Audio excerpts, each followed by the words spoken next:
I woke up at 3 a.m. to the roar of concrete trucks in my backyard. By the time I got outside in my bathrobe, the little creek my late wife loved more than anything, where she'd sit for hours just listening to the water, was buried under an illegal concrete dam. The HOA president, Veronica Ashworth, stood there smirking. Mosquito control, deal with it. What she didn't know: I'd spent 30 years as an EPA water quality specialist. I know every federal wetland regulation inside and out. One county complaint, one federal inspection, and her entire $1 million neighborhood was suddenly redesignated as protected federal wetland, untouchable forever. What would you do if someone destroyed the last place that still brought you peace after losing your wife? Tell me in the comments, and where you're watching from tonight. This story gets brutal. Trust me, you're gonna cheer by the end. I'm Earl Hutchinson, 58 years old, and I live in the cottage where my wife Martha and I spent our final years together. The sound of Willow Creek flowing past our bedroom window used to lull her to sleep during those brutal chemo treatments. On bad nights, when the pain medication wasn't enough, she'd ask me to open the windows wider so she could hear the water better. Martha planted that oak grove by the water's edge during her second remission, when her oncologist said gardening therapy might help with depression. Every single tree was a small victory over cancer. She'd sit in her wheelchair, directing me where to dig, her voice getting stronger with each sapling we planted. "Promise me something, Earl," she'd said during her final hospital stay, tubes snaking around her frail arms. "If anything ever threatens this place, you fight for it. Don't let them destroy beautiful things just because they can." The morning coffee steam still mixes with creek mist, the same way it did when Martha would sit on our back porch, wrapped in her favorite quilt, the blue one her grandmother made. Those creaking floorboards where her wheelchair used to roll still echo through the house sometimes, especially on quiet mornings when the fog hangs low over the water. I've been retired from the EPA for 3 years now, spending my days caring for my father's advancing dementia, while my daughter Sarah visits on weekends from her environmental law practice in Portland. The house smells like Old Spice aftershave and the lavender sachets Martha tucked into every drawer. I can't bring myself to remove them. Pine Valley HOA sits upstream from my property, one of those gated developments of cookie-cutter mansions where tech executives and real estate moguls pay $12,000 in annual fees for the privilege of living behind walls. The community has its own golf course, 3 tennis courts, and a clubhouse that looks like a small hotel. The president, Veronica Ashworth, runs that place like her personal kingdom. She's 52, a former pharmaceutical sales rep who made her fortune selling blood pressure medications to cardiologists before transitioning into luxury real estate. Everything about Veronica screams expensive. The chemical sweet perfume that hits you from 20 feet away, the BMW with vanity plates reading Luxury One, the voice that could cut glass when she's giving orders. Right now, she's trying to sell her own $890,000 mansion. Italian marble countertops, infinity pool, wine cellar that cost more than most people's cars. She needs the neighborhood looking absolutely pristine for wealthy buyers from California. The trouble started when heavy spring rains created what Veronica called unsightly pooling near their clubhouse. Standing water, she claimed, would attract mosquitoes and make the community look swampy and unprofessional to potential homebuyers. Her solution?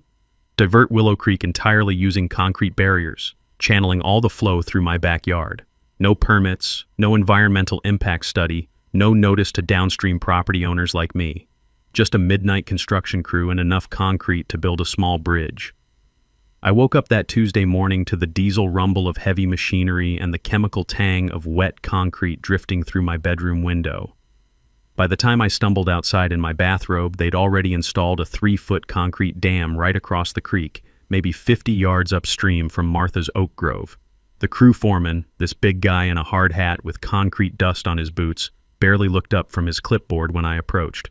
"HOA work order," he grunted, pointing to official-looking paperwork.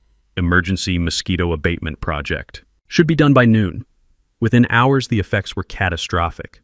My basement started flooding as the diverted creek overwhelmed natural drainage patterns that had worked perfectly for 32 years.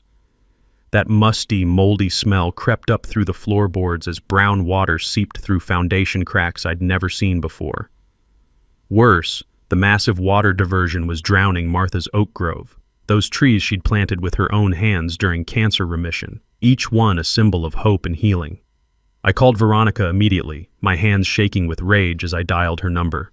Her response? "Natural water management isn't our responsibility, Earl. Your property was always prone to flooding during heavy rains." That was an outright lie, and she knew it. In 32 years living here, my basement had never seen a single drop of water. But Veronica had made one critical mistake that would destroy everything she'd built. The next morning, I did what any rational person would do. I filed a formal complaint with the county environmental office. Using my EPA training, I documented everything: the unpermitted creek diversion, GPS coordinates of the illegal concrete dam, photographs of my flooded basement, water quality measurements showing contamination in my well. I included a detailed technical analysis explaining how the diversion violated the Clean Water Act, state environmental regulations, and county drainage ordinances. 30 years of federal enforcement experience made my complaint bulletproof, or so I thought. 3 days later, I got a call from Inspector Mike Castellanos. He sounded tired, like a man who'd handled too many petty neighbor disputes over property lines and barking dogs. "Mr. Hutchinson, I've reviewed your complaint about the HOA drainage project. I'll be out Friday morning to take a look and get this sorted out." Mike had a reputation as a thorough investigator, someone who actually read the technical reports and followed up on violations. I felt confident justice would prevail. Friday came and went, no inspector. I waited until 5 p.m., then called the county office. The secretary, a woman who sounded like she'd answered 10,000 similar calls, put me on hold for 15 minutes before returning with news that made my blood boil. "Mr. Hutchinson, Inspector Castellanos completed his site visit yesterday afternoon. No violations found. Case closed." That was impossible. The concrete dam was right there, visible from space if you knew where to look. I'd provided exact coordinates, detailed photographs, water flow measurements that clearly showed illegal diversion. "Ma'am, the inspector never visited my property," I said carefully. According to his report, he conducted a thorough investigation from multiple vantage points. No evidence of environmental damage or unpermitted construction. Multiple vantage points? From where? The International Space Station? I drove over to the HOA clubhouse, my pickup truck rumbling past manicured lawns that probably cost more to maintain than most people's annual salaries. I found Veronica in the rose garden behind the clubhouse, wearing gardening gloves that had obviously never touched actual dirt, watering her prize-winning roses with a silver watering can. "Heard you had some trouble with your complaint," she said without looking up, her voice carrying that fake sympathy pharmaceutical reps perfect in sales training. "The inspector never showed up at my property," I replied, trying to keep my tone civil. She turned and smiled, the kind of smile that never reaches your eyes but works great in corporate boardrooms. Maybe he saw everything he needed to see from the clubhouse parking lot. These county people are very efficient. Something in her tone set off every alarm bell I'd developed in 30 years of federal investigations. I'd heard that same confidence before, from corporate executives who thought they'd bought their way out of environmental violations. Back in my EPA days, we called it regulatory arrogance syndrome, the belief that money could make federal laws disappear.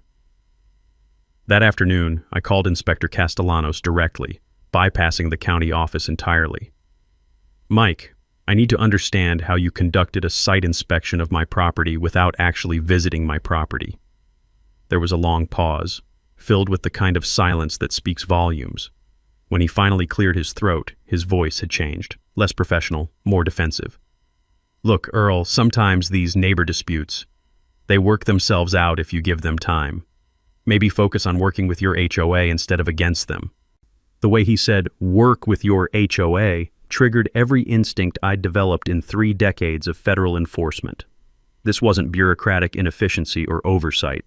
This was corruption. I knew from EPA training that environmental inspectors were required by federal law to visit all affected properties before making determinations. They couldn't declare no violations based on observations from a parking lot 200 yards away. Mike's suggestion to work with the HOA violated standard investigation protocols and suggested he'd been influenced by outside pressure. So I decided to test my theory using techniques I'd learned investigating corporate environmental crimes. The following Tuesday, I parked my pickup across from the Pine Valley Clubhouse at 10:45 a.m., right when I knew Veronica usually arrived to micromanage the landscaping crew. I brought binoculars, a telephoto camera, and the patience I'd developed during decades of surveillance work. Sure enough, her white BMW with the vanity plates pulled into the clubhouse parking lot at 11:15 sharp. She stepped out wearing another expensive business suit, carrying a briefcase that probably cost more than my monthly Social Security check. What I witnessed next confirmed my worst suspicions about small-town corruption. Veronica walked directly to Mike Castellanos, who was standing beside his official county inspection vehicle like he was waiting for her. She handed him a white envelope, thick enough to contain cash, small enough to be discreet. The whole exchange lasted maybe 30 seconds, but it was textbook bribery. I had them on camera, but I needed audio evidence to make federal corruption charges stick. So I did something that would either solve my problem or get me arrested. I started recording every conversation with county officials. Wednesday morning, I called Mike Castellanos again, this time with my phone set to record. Mike, I've been thinking about our conversation regarding my environmental complaint. The flooding damage to my property is getting worse, and I'd really appreciate a proper site inspection. Earl, like I told you, sometimes these neighbor situations work themselves out if you give them time. Maybe try talking to your HOA about reasonable accommodations. Accommodations for what, Mike? Environmental crimes? There was a long pause. I could almost hear him sweating through the phone. Look, Earl, you seem like a reasonable guy. These HOA folks, they have resources, connections. Sometimes it's better to work within the system than fight it. Bingo. Classic corruption language. Work within the system meant don't file complaints that might affect my income stream. Mike, I said, letting steel creep into my voice. I spent 30 years investigating federal environmental crimes. I know what corruption sounds like. You want to reconsider your position on this inspection? The silence stretched for almost 30 seconds. When he finally spoke, his voice had lost all its casual confidence. What exactly are you implying, Earl? I'm implying that I have photographs of you accepting cash payments from Veronica Ashworth. I'm implying that your inspection was purchased for whatever she put in that white envelope. And I'm implying that you have about 24 hours to schedule a legitimate inspection before I forward my evidence to the State Ethics Board and the FBI. Mike's breathing became audible. You recorded our meetings? Mike, I'm a retired federal investigator. Of course I recorded our meetings. Question is, do you want to fix this quietly or do you want to explain your new income sources to federal agents? Friday morning brought exactly the response I'd hoped for. Mike called to schedule what he carefully termed a comprehensive environmental assessment of both my property and the HOA's concrete installation. He also mentioned that he'd be bringing a state environmental specialist as a consulting observer. But word travels fast in small communities, especially when money and corruption are involved. By the weekend, Veronica had obviously figured out that her bribery scheme was collapsing, and she was desperate to control the damage. Sunday evening, my neighbor Janet Priscall called with a warning that made my blood run cold. Earl, I'm getting strange phone calls about you. Women asking if you seem confused lately, if your family's worried about your mental state, whether you should still be living alone. Janet's lived next door for 15 years. She'd watched Martha fight cancer, helped me navigate those final months of home hospice care, brought casseroles when I couldn't bring myself to cook. She knew exactly what these calls represented. What kind of women, Janet? Older voices claiming to be concerned neighbors from Pine Valley. But Earl, when I asked for their names so I could call them back, they all hung up. Monday morning brought the coordinated attack I'd expected. 3 anonymous calls reached the county environmental office, all reporting my erratic behavior and harassment of local officials. The complaints claimed I was suffering from grief-related mental decline and should not be trusted to live independently. I recognized this tactic immediately from my federal enforcement days. When corrupt businesses couldn't fight the law directly, they attacked the credibility of the investigators. Character assassination, manufactured mental health concerns, anything to discredit legitimate whistleblowing. But Veronica had made a critical error. She'd underestimated both my experience with corruption cases and my family connections. Tuesday afternoon, my daughter Sarah drove down from Portland with a briefcase full of documentation that would destroy Veronica's harassment campaign. Sarah's an environmental attorney, 42 years old, with her mother's sharp analytical mind and absolutely zero tolerance for bullies who target vulnerable people. "Dad, tell me everything," she said, settling into Martha's old chair on the back porch where we'd had 1,000 conversations over the years. I walked her through the illegal creek diversion, the bribery scheme, the harassment campaign designed to make me look mentally incompetent. Sarah took notes in the same meticulous way she'd inherited from her mother. Every detail documented, every timeline verified, every piece of evidence cataloged. "This woman has no idea who she's messing with," Sarah said after I finished my account. "Environmental law is my specialty, and corruption cases are my absolute favorite kind of work." That Wednesday morning, Sarah spent 2 hours at the county office presenting my medical records to Environmental Division Supervisor Martinez. Clean bill of health from my annual physical cognitive assessment scores in the 95th percentile, 0 indicators of mental decline or confusion. "My father is one of the most qualified environmental specialists in Oregon," she told Martinez. "These anonymous complaints are clearly retaliatory harassment designed to silence legitimate whistleblowing about official corruption." But Sarah's visit accomplished something much more important than clearing my name.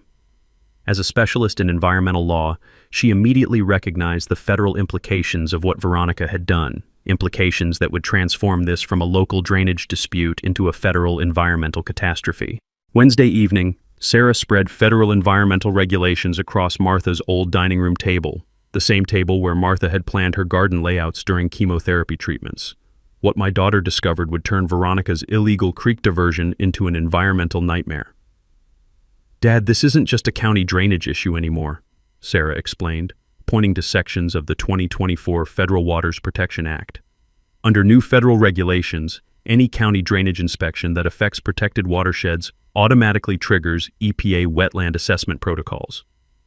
I'd been so focused on the corruption angle that I'd missed the bigger picture. The new federal regulations were designed to prevent exactly what Veronica had done: unsupervised habitat modification by private developers who thought local bribes could override federal environmental law. "Here's what's really beautiful about this situation," Sarah continued, pulling up satellite images on her laptop. "Willow Creek feeds directly into the Columbia River watershed. Any modifications require federal environmental review, but Veronica's concrete dam actually created something that could qualify for federal wetland protection." She showed me before and after aerial photographs. The water backup from the concrete barriers had created 3 distinct pools on the HOA side of the dam.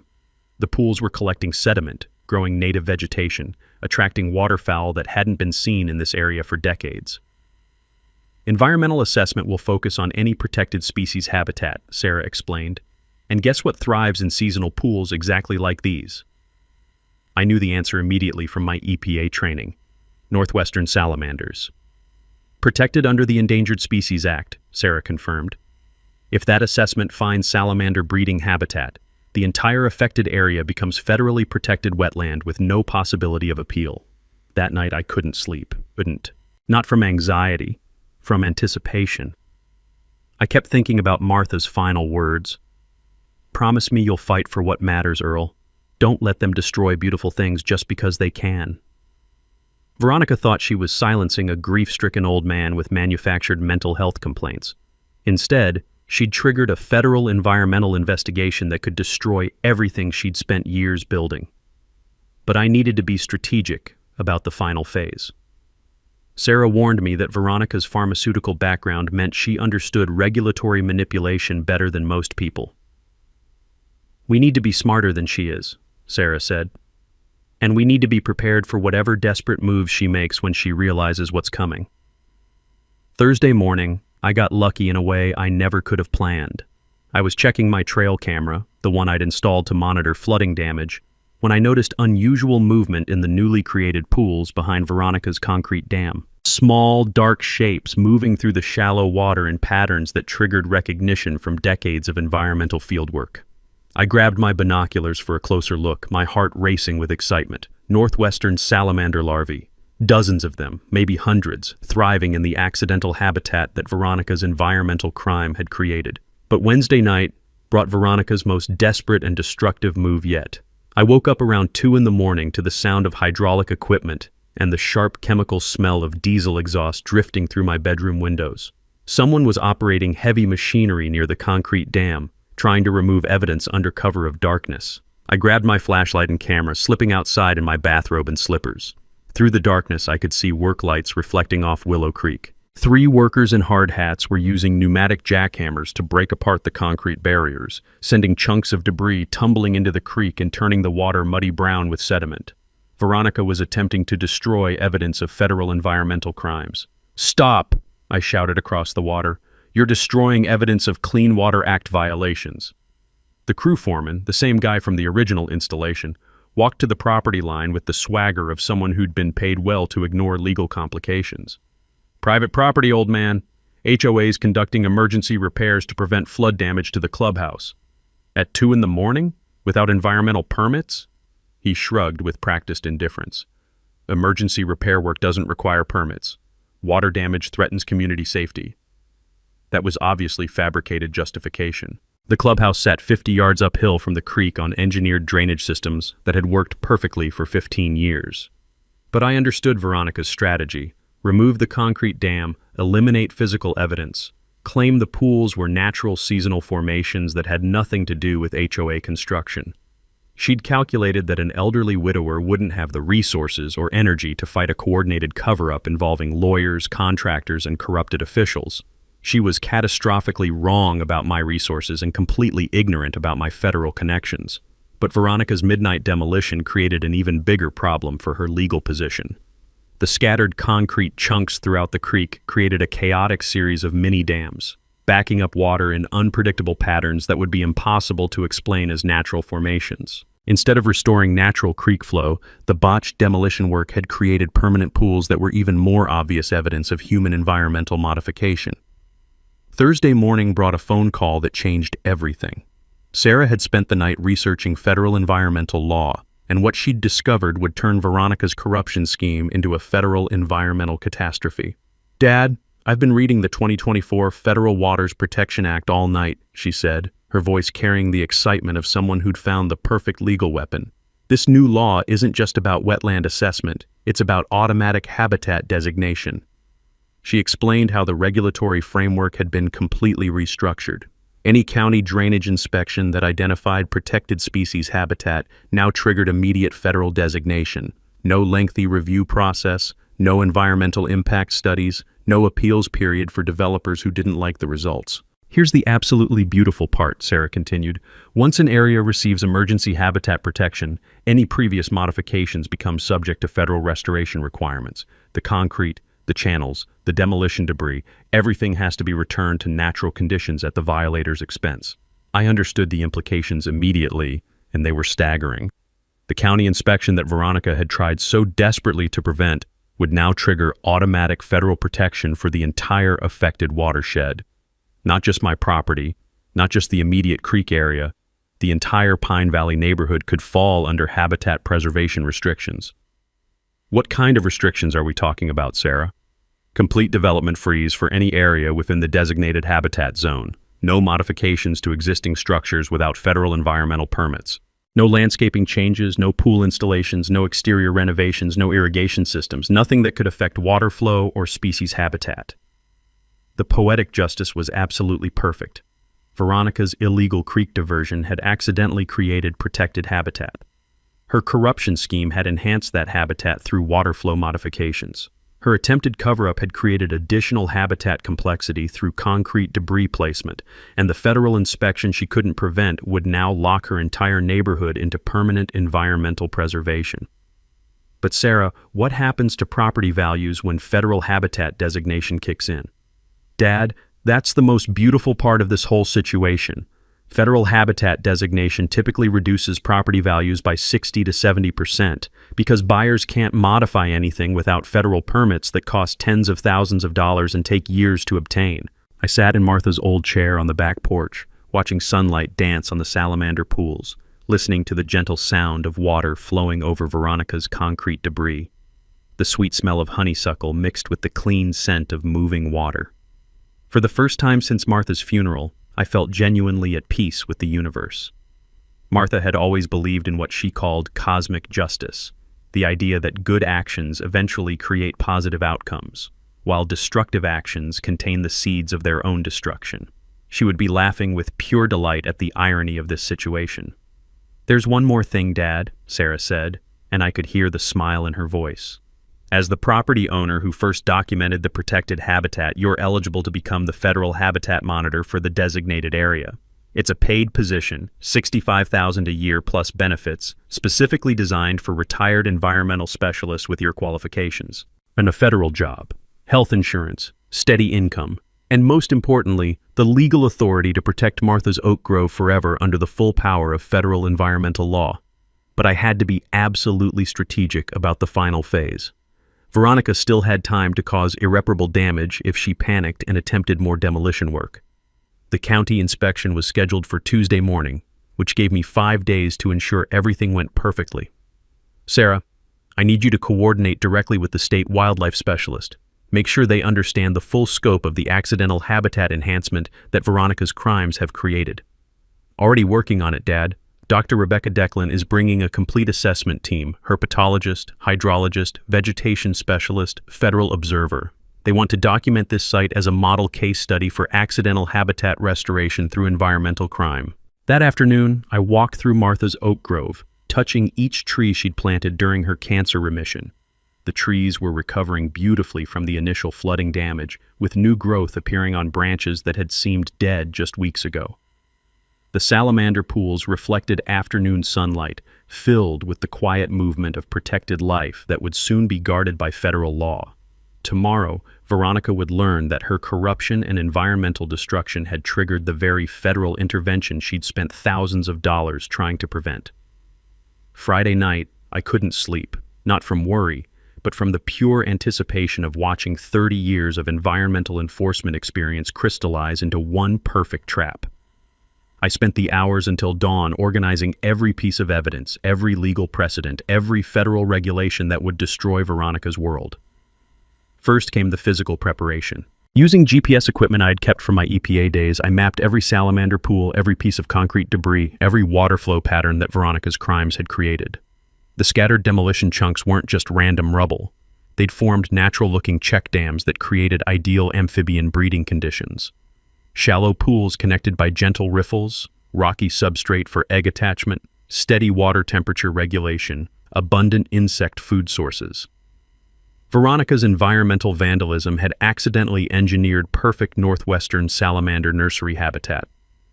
Working by flashlight in the pre-dawn darkness, I planted native wetland species around the pools. Nothing invasive, nothing that would compromise natural ecosystem development. Just strategic enhancement of vegetation that was already establishing itself. Cattails, rush grass, Pacific ninebark, monkey flower. The rich smell of pond mud clung to my boots as I worked, reminding me of childhood creek explorations with my grandfather. Saturday morning brought the legal strategy phase. Sarah arrived with 2 briefcases full of federal environmental documentation, habitat protection protocols, species assessment criteria, enforcement procedures, case law precedents. We spread everything across Martha's dining room table, creating a command center for environmental warfare. Here's the timeline, Dad, Sarah explained, consulting federal regulatory schedules. County Inspector Mike Castellanos arrives Tuesday at 9 a.m., accompanied by State Environmental Specialist David Park. If they confirm protected breeding habitat, which they absolutely will, federal designation becomes automatic and irreversible by noon that same day. And then what happens? Emergency protection status kicks in immediately. No modifications permitted anywhere in the designated area. Restoration requirements begin within 30 days. Property use restrictions take effect permanently. But Sarah had researched something even more powerful than simple habitat protection. Dad, the 2024 Waters Protection Act includes a special provision for habitat enhancement monitoring positions. If you accept the federal monitor appointment, you'll have law enforcement authority over the entire designated area. Law enforcement authority. The power to issue federal citations for habitat violations. After 30 years of environmental protection work, I'd have the legal authority to ensure no one could ever threaten Martha's Grove again. Sunday afternoon brought the financial calculations that would devastate Pine Valley's wealthy residents. I spread property tax assessments and real estate valuations across my kitchen table, running numbers that made me smile with grim satisfaction. Current Pine Valley property values, $43 million total for all neighborhood homes. Post-designation conservation values, approximately $15 million. Total property value destruction from Veronica's environmental crimes, $28 million. More specifically, Veronica's $890,000 mansion would become worth maybe $200,000 as conservation-restricted property. Her wealthy neighbors would lose similar percentages, Tech executives discovering their million-dollar investments had become quarter-million-dollar environmental preservation sites. But the financial devastation extended beyond property values. The HOA's $12,000 annual maintenance fees would become federally illegal. Habitat preservation prohibits all non-essential human activities within designated areas. No landscaping crews, no pool maintenance, no irrigation systems, no exterior modifications of any kind. Monday morning, I met with Dr. Rebecca Declan and her federal assessment team at the county environmental office. The lead scientist was genuinely excited about documenting what she called exceptional accidental habitat creation through environmental crime remediation. Mr. Hutchinson, Dr. Declan explained, consulting species protection databases. This site represents the most significant northwestern salamander population recovery we've recorded in the Columbia River watershed in over 2 decades. We'll be recommending federal designation as a model conservation success story. The technical explanation was elegant in its simplicity. When you illegally divert a natural creek, you sometimes accidentally create superior habitat conditions compared to what nature provided originally. Translation: Veronica's environmental crime had become an environmental miracle. Monday evening brought the final coordination phase. Sarah had arranged for environmental advocacy groups to conduct coincidental wildlife surveys during the official inspection. 3 wildlife photographers, 2 graduate students from Portland State University, and a freelance journalist specializing in conservation success stories. All perfectly legal, all beautifully timed to document federal habitat designation as it happened. At 8 p.m., I called Tom Bradley to explain Tuesday's timeline.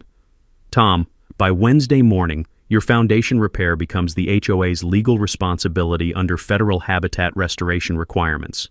They'll have to fix everything their environmental crimes damaged. And the property value situation? Your property taxes will drop from $8,000 a year to under $1,000 due to conservation easement status. Plus, the federal government covers all restoration costs. Tom was quiet for a moment, absorbing the implications. Earl, you've managed to turn environmental disaster into financial blessing. Tuesday morning at 6 a.m., I walked through Martha's Oak Grove one final time before the inspection that would change everything.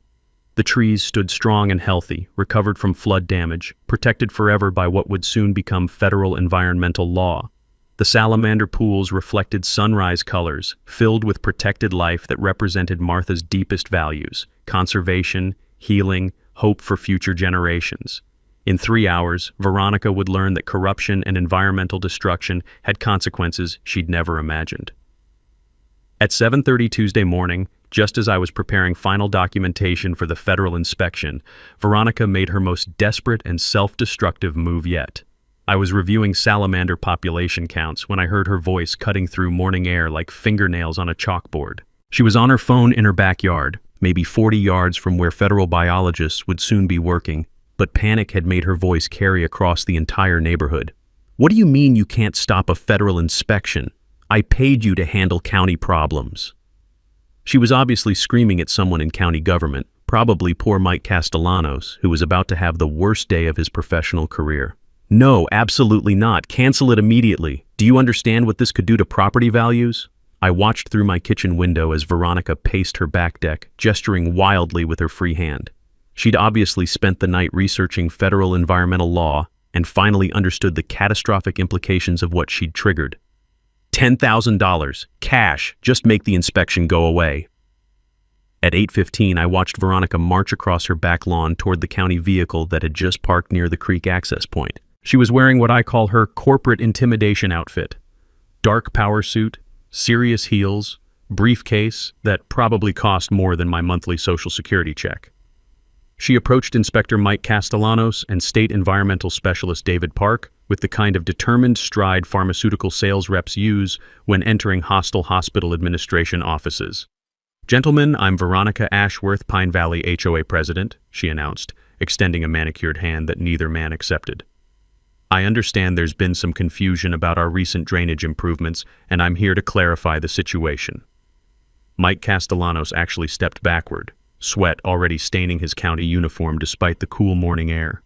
He obviously knew this conversation was being recorded by federal assessment equipment. "Ms. Ashworth, this is a routine environmental inspection," he said weakly. "There's nothing routine about it. Veronica snapped. Our drainage work was emergency flood prevention, completely legal, completely necessary for community safety. David Park looked up from the water quality meter he'd been calibrating. Ma'am, I'm documenting protected species habitat. The legality of your construction work isn't within my jurisdiction. Veronica's confidence flickered momentarily. Protected species? That's impossible. We hired environmental consultants before beginning any work. Ma'am, I'm looking at what appears to be the healthiest northwestern salamander breeding population I've documented in 5 years of fieldwork. I watched Veronica's face cycle through confusion, recognition, and pure rage as she finally understood the federal implications of her environmental crimes. She'd spent months coordinating her mansion sale, timing market conditions, managing buyer expectations. Now a federal biologist was explaining why her property had just become worthless conservation land. This is absolutely ridiculous, she said, her voice rising to near hysteria. Some grieving old man files a complaint and suddenly we have endangered species in our neighborhood. That's when Veronica committed the federal crime that would destroy her completely. She pulled out her phone and made a call while standing directly in front of federal environmental assessment equipment that was recording everything for official documentation purposes. Jim, it's Veronica Ashworth. I need you to cancel that federal inspection happening right now on Pine Valley property. She paused, listening to whoever Jim was, then continued with words that would soon be presented as evidence in federal court. $10,000 cash, same arrangement we discussed for the county situation. Just make these federal people go away before they ruin everything. David Park stopped all pretense of working and stared at Veronica with the kind of horror federal employees reserve for witnessing crimes against their agencies. Dr. Declan, who had just arrived with additional documentation equipment, immediately started recording with her personal phone. Ms. Ashworth, David said very carefully, are you attempting to influence a federal environmental assessment by offering financial compensation to federal employees? Veronica realized her catastrophic mistake about 3 seconds too late. The pharmaceutical sales training that had served her so well in corporate environments had just led her to commit federal bribery charges in front of witnesses. We're just concerned about protecting property values for hardworking homeowners. Ma'am, Dr. Declan interrupted, holding up her recording phone. You just attempted to bribe federal environmental scientists conducting protected species assessment. This conversation is being documented for the FBI Environmental Crimes Unit. The words FBI and environmental crimes seemed to penetrate Veronica's panic like ice water. She stared at Dr. Declan's phone, finally understanding that her corruption strategies had created federal criminal evidence. I think I need to call my attorney, she said, her voice suddenly small and shaky. That's an excellent idea, David Park replied. You'll also want to contact FBI Special Agent Maria Santos in Portland. She specializes in environmental crime prosecutions. As Veronica stumbled back toward her mansion, Mike Castellanos approached me with the defeated expression of a man whose career had just ended. Earl, I'm resigning from county service today, filing my corruption report with the district attorney this afternoon. By Wednesday morning, Veronica was in complete panic mode. The federal habitat designation was now public record, posted on environmental databases that real estate agents check religiously. She had exactly 48 hours before her mansion closing was supposed to finalize, $890,000 about to evaporate into worthless conservation property. I learned about her final desperate scheme from my neighbor Tom Bradley, who'd been monitoring HOA communications through his wife's position on the Architectural Review Committee. Earl, she called an emergency board meeting for 6 a.m. Thursday, Tom told me Wednesday evening. According to Linda, Veronica's claiming the federal environmental situation is temporary and completely appealable. She's telling her buyers that habitat designation can be overturned through proper legal channels. That was technically possible, but practically impossible under current federal law. Northwestern salamander habitat designations based on established breeding populations are almost never reversed, especially when the habitat enhancement resulted from illegal environmental modifications. But Veronica was obviously counting on her buyers not understanding the complexities of federal environmental law. The purchase contract was scheduled to close Friday afternoon, just barely ahead of the federal enforcement timeline that would make the sale impossible. Sarah and I spent Wednesday night researching Oregon real estate disclosure requirements, building a legal case that would destroy Veronica's fraudulent sale attempt. Dad, If she closes this sale without disclosing the federal investigation and habitat restrictions, she's committing federal wire fraud in addition to all the environmental crimes, Sarah explained, scrolling through legal databases on her laptop. Wire fraud? Interstate commerce, electronic fund transfers, mail system usage, federal jurisdiction applies automatically to real estate transactions involving out-of-state buyers. Thursday morning at 5 a.m., I positioned myself in Tom Bradley's backyard with binoculars and telephoto camera equipment. If Veronica was planning another cover-up scheme, I wanted complete documentation for federal prosecutors. The HOA emergency board meeting started precisely on schedule in the Pine Valley clubhouse. Through high-powered binoculars, I could observe Veronica presenting documents to 5 board members, her real estate attorney, and what appeared to be an environmental consultant she'd hired overnight. At 6:30, I witnessed something that made my blood run absolutely cold. Veronica was showing the group a stack of official-looking papers, obviously forged federal environmental clearances claiming the salamander population was seasonal migrant species with no permanent breeding establishment. She was manufacturing fake federal documents to deceive buyers and circumvent habitat protection law. I called Sarah immediately. She's creating fraudulent environmental reports with forged federal agency letterheads. How do we stop this sale? Dad, document everything you're witnessing. I'm calling the buyer's attorney right now to warn them about federal crimes in progress. At 7:15 a.m., I called the buyers directly. Robert and Jennifer Patterson, a retired couple from Sacramento who'd planned to relocate to Oregon for environmental reasons. The irony was almost too perfect. Mr. Patterson, this is Earl Hutchinson, your future neighbor in Pine Valley. I'm calling about urgent developments affecting your property purchase. Oh yes, Earl. Robert Patterson's voice was friendly, trusting. Veronica mentioned you might call with concerns about recent landscaping changes. She said you're very particular about maintaining neighborhood character. Mr. Patterson, has Veronica disclosed the federal environmental investigation currently affecting your property? Long silence. Then, what federal investigation? I explained the habitat designation, the federal protection status, the permanent development restrictions that would affect their property forever. Robert Patterson's silence stretched for almost 2 minutes. Mr. Hutchinson, are you telling me that our new home is now federally protected environmental preserve? The entire neighborhood, sir. No swimming pools, no additions, no landscaping modifications, no exterior changes without federal environmental permits that cost tens of thousands of dollars and take years to obtain. But we're supposed to close tomorrow afternoon. We've already transferred the down payment. Mr. Patterson, I'd strongly recommend consulting with an environmental attorney before signing any additional documents. Thursday afternoon brought the revenge I'd been anticipating for weeks. The Pattersons' attorney, David Kim from Sacramento, called Veronica demanding immediate disclosure of all environmental restrictions affecting the property sale. When Veronica provided her forged federal environmental clearances, Kim immediately recognized them as fraudulent documents. The EPA regional director whose signature appeared on the clearances had died 3 years earlier. The federal agency letterheads contained spelling errors that no government office would make. Ms. Ashworth, Kim told her in a recorded conversation that Sarah later obtained through legal channels, these documents appear to be forgeries of federal environmental reports. I'm forwarding them immediately to the FBI Document Analysis Unit. At 3 p.m., Sarah called with news that made me actually laugh out loud. Dad, the sale just collapsed completely. The Pattersons are suing Veronica for fraud, misrepresentation, conspiracy, and intentional concealment. Their attorney is also filing criminal referrals with the FBI for document forgery and wire fraud. But Veronica's legal catastrophe was just beginning to unfold.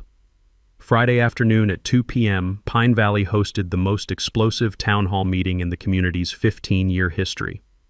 What started as an emergency HOA session to address recent environmental complications became a public trial of corruption, environmental crime, and the spectacular downfall of a petty tyrant. The clubhouse was packed beyond capacity with over 200 residents, plus overflow seating on the pool deck and front lawn. Local news crews had arrived after receiving tips about federal environmental crime investigations. The air conditioning system couldn't handle the crowd, so windows were thrown open, carrying heated voices across the neighborhood. FBI Special Agent Maria Santos sat in the front row with a briefcase full of federal evidence, bribery recordings, forged documents, environmental crime documentation. David Park had his official habitat designation paperwork ready for public presentation. Dr. Declan brought photographic displays showing the protected salamander population that would control everyone's future. And I sat in the back with Sarah, watching Veronica's carefully constructed world collapse in front of every person who'd trusted her leadership. Board Chairman Robert Hendricks called the meeting to order with obvious reluctance, sweat beading on his forehead despite the cool autumn air. We're here to address recent developments regarding federal environmental restrictions that may affect our community. Veronica stood immediately, wearing the same power suit she'd worn while attempting to bribe federal officials. Her voice still carried that pharmaceutical sales confidence, but I could hear desperation crackling underneath like static electricity. Ladies and gentlemen, we're dealing with a temporary regulatory misunderstanding that's being deliberately blown out of proportion by certain individuals with personal grudges against community leadership. She gestured vaguely in my direction without making eye contact. Federal environmental designations can be appealed through proper legal channels, especially when they're based on biased reporting from disgruntled neighbors who lack professional environmental expertise. Agent Santos stood up slowly, her federal credentials glinting under fluorescent lights. Ma'am, I'm Special Agent Maria Santos, FBI Environmental Crimes Unit. There is no appeal process for habitat designation based on documented protected species breeding activity. The clubhouse went dead silent except for the hum of failing air conditioning. Veronica's face flushed bright red as she realized federal law enforcement was about to contradict everything she'd promised her neighbors. Furthermore, Agent Santos continued, consulting her notes, this investigation has expanded far beyond environmental violations. We're currently investigating charges of official corruption, wire fraud, document forgery, and conspiracy to obstruct federal environmental enforcement. Resident Steve Morrison, a tech executive who'd paid cash for his $1 million home, raised his hand with visible anxiety. Agent Santos, what exactly does federal habitat designation mean for our property values? David Park answered with scientific precision. Federal habitat designation typically reduces affected property values by 60 to 70%. However, your property taxes will decrease proportionally, and residents receive federal conservation tax benefits. The room erupted like a volcano. 200 voices shouting questions, demands, accusations, threats of lawsuits. I caught fragments of panicked conversations. Veronica promised this was temporary. My pool renovation permits are worthless now. How much are our homes actually worth? Can we sue the HOA for fraud? Janet Morrison, Tom Bradley's wife, stood on her chair to address the crowd. Everyone needs to understand something important. Veronica knew about this federal investigation when she scheduled her mansion sale closing. She's been deliberately lying to every single one of us. That's completely untrue, Veronica shouted back, her professional composure finally cracking. I was protecting this community from environmental extremists who want to destroy property rights. That's when I stood up. The room gradually quieted as residents turned to look at me. Earl Hutchinson, the quiet widower they'd seen tending Martha's garden for 15 years, the man whose environmental complaint had triggered this catastrophe. Veronica, I said, my voice carrying clearly across the packed clubhouse, you destroyed my wife's memorial grove with an illegal creek diversion conducted without permits or environmental review. You bribed county officials to cover up Clean Water Act violations. You forged federal environmental documents to deceive home buyers. I paused, making sure every person in that room understood the stakes. But here's what you never understood about federal environmental law. Sometimes criminal environmental destruction accidentally creates something more valuable than what you destroyed. David Park held up his official habitat assessment photographs. The illegal creek diversion inadvertently created the healthiest northwestern salamander breeding habitat documented in the Columbia River watershed in over 20 years. Your corruption, I continued, looking directly at Veronica, triggered federal environmental protection that will preserve this ecosystem forever. Your greed and environmental crimes transformed a luxury neighborhood into a conservation success story that will be studied by environmental scientists for decades. The room was completely silent now, every resident absorbing the full irony of their situation. Veronica, you asked me what I intended to do about your environmental crimes. Here's your complete answer. I'm accepting the federal habitat monitor position. For the next 20 years, I'll have full law enforcement authority over every square inch of this federally protected area. I smiled at her shocked expression. Congratulations, Veronica. Your $890,000 mansion is now worth approximately $200,000, and thanks to permanent federal habitat protection, it will stay at that value forever. The crowd turned toward Veronica, 200 pairs of eyes waiting for her response to the complete destruction of everything she'd built. She stood there in her expensive suit, briefcase trembling in her hands, finally understanding that corporate manipulation tactics don't work against federal environmental law. "This is absolutely insane," she said, her voice breaking.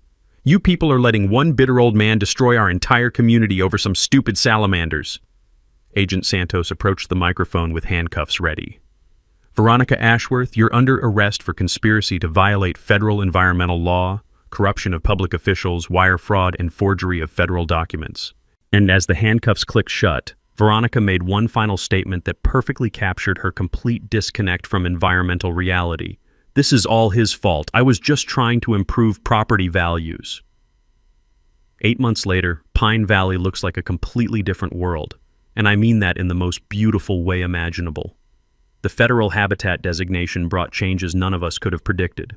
Property taxes dropped from an average of $8,000 per year to under $900 due to conservation easement status. HOA fees were eliminated entirely. Federal law strictly prohibits non-essential maintenance activities in protected species habitat. Veronica's mansion sold at federal foreclosure auction for $168,000. The buyer, Dr. Sarah Martinez, an environmental science professor from Portland State University, who's converting the property into a field research station for graduate student studies in wetland restoration and salamander conservation biology. The federal corruption trial concluded with Mike Castellanos receiving 2 years probation plus community service in exchange for complete testimony against Veronica. She wasn't nearly so fortunate. Wire fraud, document forgery, conspiracy to violate federal environmental laws, and attempted bribery of federal officials earned her 42 months in federal prison, plus restitution payments to defrauded homebuyers. But the real transformation has been environmental, and Martha would have been absolutely thrilled. Without constant landscaping crews running mowers and blowers, native vegetation has returned to areas that were sterile monoculture grass for 15 years.